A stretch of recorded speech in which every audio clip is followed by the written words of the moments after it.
இவருக்கும் வணக்கம். விருச்சிக ராசி நேயர்களுக்கு நிகழ இருக்கும் புதன் பயிற்சி என்ன மாதிரியான நன்மைகள் எல்லாம் ஏற்படுத்தி கொடுக்க இருக்கு, கிரக நிலைகளின் ரீதியாக அமைய இருக்கும் சாதகங்கள் என்ன, பாதகங்கள் என்ன. விருச்சிக ராசி நேயர்களை பொறுத்த வரைக்கும் புதன் களத்தில் இறங்கி விட்டாருங்க. இதன் காரணமாக உங்களுடைய வாழ்வில் நிச்சயம் இது நடந்தே தீரும். அப்படி என்ன மாதிரியான நன்மைகள் ஏற்பட இருக்குது, குறிப்பா இந்த காலகட்டங்களில் கிரகங்களுடைய சஞ்சார நிலைகள் என்ன என்று பார்க்கும்போது, மேஷத்தில் குரு பகவானும், கன்னியில் கேதுவும், துலாம் ராசியில் சுக்கிரனும், விருச்சகத்தில் சூரியன், செவ்வாய் ஆகிய 2 கிரகங்கள் இணைந்து செஞ்சிருக்கிறாங்க. புதன் பகவானை பொறுத்த வரைக்கும் நவம்பர் மாதம் 30ஆம் தேதி விருச்சிக ராசியை விட்டு தனுசு ராசிக்கு பெயர்ச்சி ஆகிறாரு. அதே புதன் பகவான் டிசம்பர் 1ஆம் தேதி வக்ரகதி ஆரம்பமாகுதுங்க. 2ஆம் தேதியிலேயே மீண்டும் தனுசு ராசியில் சஞ்சரித்திருந்த புதன் பகவான் விருச்சிக ராசியில் சஞ்சரிக்க இருக்கிறாரு. மகரத்தில் சனி பகவானும், மீனத்தில் ராகுவும் சஞ்சரிக்கிறாங்க. இந்த கிரகங்களுடைய சஞ்சார நிலைகளின் காரணமாக விருச்சிக ராசி நேயர்களுக்கு என்ன மாதிரியான முன்னேற்றங்கள் எல்லாம் ஏற்பட இருக்கு என்பது குறித்தான முழுமையான பதிவு தான் இந்த வீடியோல நம்ம விரிவா பார்க்க போகிறோம். அதற்கு முன்னாடி புதன் பகவானை பற்றி சற்று விரிவாக தெரிந்து கொள்வோம். பொன் கிடைத்தாலும் புதன் கிடைக்காது என்பார்கள். சூரியனுக்கு மிக அருகாமையில் இருக்கக்கூடிய மிகவும் ஒளி பொருந்திய புதன் வித்தைக்கு அதிபதியாக சொல்லப்படுகிறார். இதைவால் எதிரிகளை பந்தாடும் வீரியத்தை தருகிறார். மிதுனமும் கன்னியும் அவரது ராசிகள். நட்பை கொண்டாடுபவர் என்பதால் கால சக்கரத்தின் 3 மற்றும் 6ஆம் இடம் புதனுக்கு தரப்பட்டது. ஒருவருடைய ஜாதகத்தில் புதன் நல்ல அமைப்பில் இருந்தால் கல்வி கல்லாமல் பாகம் புகட்டும் அளவிற்கு, அதாவது அவரிடமிருந்து தான் மற்றவர்கள் படிப்பார்கள் என்ற அளவிற்கு அத்தனை நுட்ப அறிவை புதன் கொடுப்பாரு. புதனுடைய வலுவை புரிந்து கொண்டால் நாம் நம்முடைய விருப்பத்திற்கு ஏற்ப வாழ்வை அமைத்துக் கொள்ளும் வழியும் நமக்கு கிடைக்கும். இப்படிப்பட்ட புதன் அறிவுச்சுடர் தருவதில் வல்லவராக திகழ்கிறாரு. படிப்பு ஸ்தானம் ஒவ்வொருவருடைய வாழ்விலும் 2ஆம் பாவம். இந்த 2ஆம் பாவம் ஆரம்ப கல்வியை குறிப்பது, 4ஆம் பாவம் உயர்கல்வியை குறிப்பது, 5ஆம் பாவம் மேல்கல்வியையும், 9ஆம் பாவம் ஆராய்ச்சி படிப்புகளையும் குறிப்பது. இந்த ஸ்தானங்களோடு புதன் நல்ல விதத்தில் தொடர்பு கொண்டால் அறிவும் ஆராய்ச்சியும் சுடர் விட்டு பிரகாசிக்கும். ஒருவேளை இவ்வளவு மேன்மைகளை கொண்ட புதன் கேட்டுவிட்டால் என்ன மாதிரியான பாதிப்புகள் நம்மளுடைய வாழ்வில் ஏற்படும் என்று பார்க்கும்போது, புதன் கேட்டுவிட்டால் மனநல பாதிப்பு, நரம்பு சம்பந்தமான நோய்கள், நரம்பு தளர்ச்சி, வெண்குஷ்டம், உடம்பில் அதிகமான வியர்வை, ஆண் மலட்டு தன்மை, அவ்வப்பொழுது தலை சுற்றல், காது கேளாமை, உணர்ச்சி பாதிப்பு முதலிய நோய்கள் புதன் கேட்டுவிட்டால் வருவதற்கான வாய்ப்பு உண்டு. புதன் கேதுவோடு சேரும் பொழுது மனநல பாதிப்பு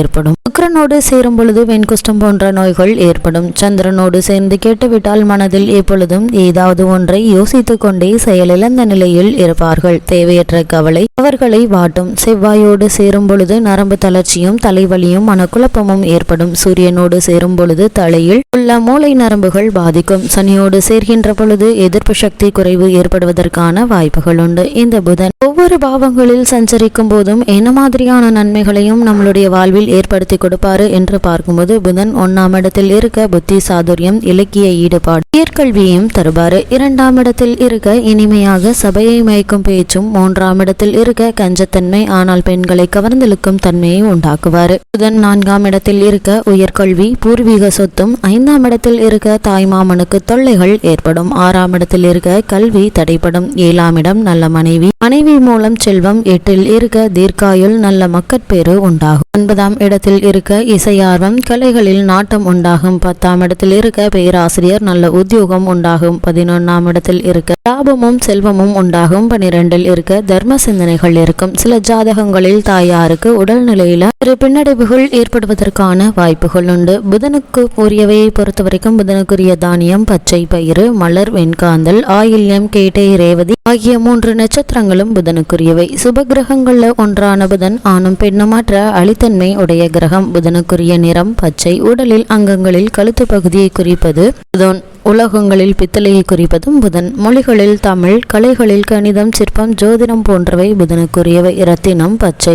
புதனுக்குரிய தீபம் கற்பூரம். புதனுக்குரிய மறைவு ஸ்தானம் லக்னத்திற்கு 3, 6, 8 மற்றும் 12. புதனுக்குரிய நாயுருவி கொண்டு ஹோமம் செய்தால் தோஷங்கள் கழியும். சுவைகளில் உவர்ப்பு சுவையும், பஞ்சபூதங்களில் வாயு கிரகமாகவும், வாதநாடியாகவும், வடக்கு திசைக்கு உரியவராகவும், மகாவிஷ்ணு அதிதேவதையாகவும் விளங்கக்கூடியவர். ஒவ்வொரு ராசியிலும் அவர் 1 மாத காலம் இருப்பாரு. உபய ராசிகளான மிதுனத்திற்கும் கன்னிக்கும் உரியவர். தாமச குணம் மிகுந்தவர். கன்னி ராசியில் உச்சமடையும் புதன் மீன ராசியில் நீச்சமடைகிறாரு. ஒரே ராசியில் உச்சமடைந்து ஆட்சியும் பெற்று மூல திரிகோண பலம் பெறுகின்றவர் புதன் மட்டுமே. அவருடைய தசை 17 ஆண்டுகள் நடக்கும். அது மட்டுமில்லாமல் இந்த பஞ்ச மகாபுருஷ யோகம் என்று சொல்லக்கூடிய யோகம் தருவதில் புதன் வல்லவராக திகழ்கிறாரு. அதாவது பஞ்ச மகாபுருஷ யோகம் என்று 5 யோகங்களை சொல்வார்கள். அதிலே ஒரு யோகம்தான் இந்த பத்திர யோகம். புதன் புதன் ஆட்சி அல்லது உச்சம் பெற்று லக்னத்திற்கோ சந்திரனுக்கோ கேந்திரத்தில் நிற்பது இந்த யோகத்தை காட்டும். இந்த யோகம் பலமாக உள்ளவர்கள் புதன் திசை நடக்கும் பொழுது மிக பெரிய நன்மையை பெறுவார்கள். அவர்களது தோற்றமும் பேச்சும் எடுப்பாகவும் கம்பீரமாகவும் இருக்கும். சபைகளில் அவர்கள் பேசினால் கூட்டம் மெய்மறந்து கேட்டுக்கொண்டிருக்கும். நிறைய சம்பாதிப்பார்கள். பேச்சு தொழிலின் மூலமாக அல்லது பத்திரிகை தொழிலின் மூலமாக அல்லது எழுத்துத்துறையின் மூலமாக அதிக வருமானத்தை பெறுகின்ற வாய்ப்பினை இந்த பத்திர யோகம் கொடுக்கும். மிகப்பெரிய புகழையும் தரும். பல வெற்றியாளர்களுடைய ஜாதகத்தில் நாம் இந்த பத்திர யோகத்தை காணலாம். அது மட்டுமில்லாமல் அப்படிப்பட்ட புதன் புத்திகாரகன், அறிவை தருபவர்,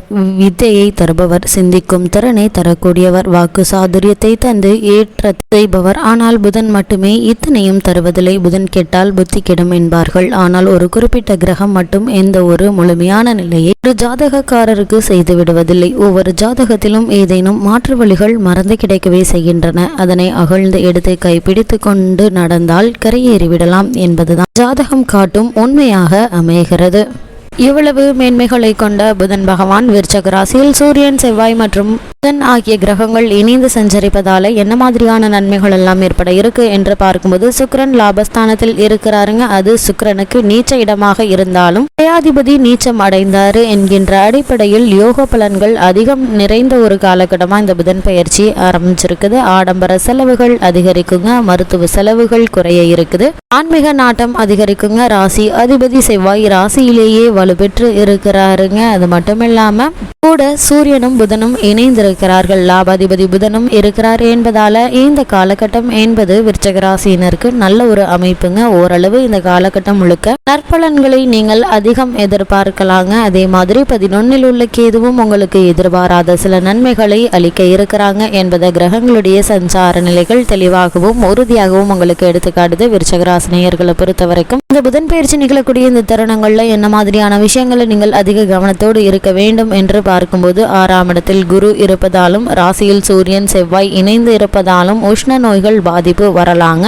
யோசனையின்றி காரியங்களை செய்துவிட்டு வருத்தப்படுவீங்க. ஏமாற்றங்களும் உண்டுங்க. தேவையற்ற முதலீடுகளை இப்போது செய்ய வேண்டாம். கடன் கொடுத்தால் வராது என்பதால கூடுமான வரைக்கும் கடன் கொடுப்பதோ அல்லது வாங்குவதோ வேண்டாம் என்பதை கிரகநிலை, குறிப்பா புதனுடைய சஞ்சார நிலை உங்களுக்கு மீண்டும் மீண்டும் அறிவுறுத்தது. யாரையும் நம்பி எதற்காகவும் ஜாமீன் கையெழுத்தோ அல்லது அவர்களுக்கான சிபாரிசோ செய்ய வேண்டாம் என்பதை கிரகநிலைகள் உங்களுக்கு தெளிவுபடுத்துதுங்க. கூடுமான வரைக்கும் விருச்சக ராசினியர்கள் இந்த புதன் பயிற்சி நிகழக்கூடிய இந்த தருணங்களை சற்று கவனமாகவும் எச்சரிக்கையாகவும் இருப்பது மிக மிக அவசியங்க. கிரகநிலைகளின் ரீதியாக கூறப்படும் பரிகாரம் என்ன என்று பார்க்கும்போது, அம்மன் கோவிலுக்கு சென்று அகல் விளக்கு ஏற்றி வாருங்கள். வாயிலா ஜீவன்களுக்கு ஏதேனும் உணவளிங்க. எண்ணற்ற நன்மைகள் உங்களுடைய வாழ்வில் ஏற்படுவதற்கான சாத்தியக்கூறுகள் அதிகம் இருக்கு என்பதை கிரகங்களுடைய சஞ்சார நிலைகள் தெளிவாகவும் உறுதியாகவும் எடுத்துக்காட்டுது.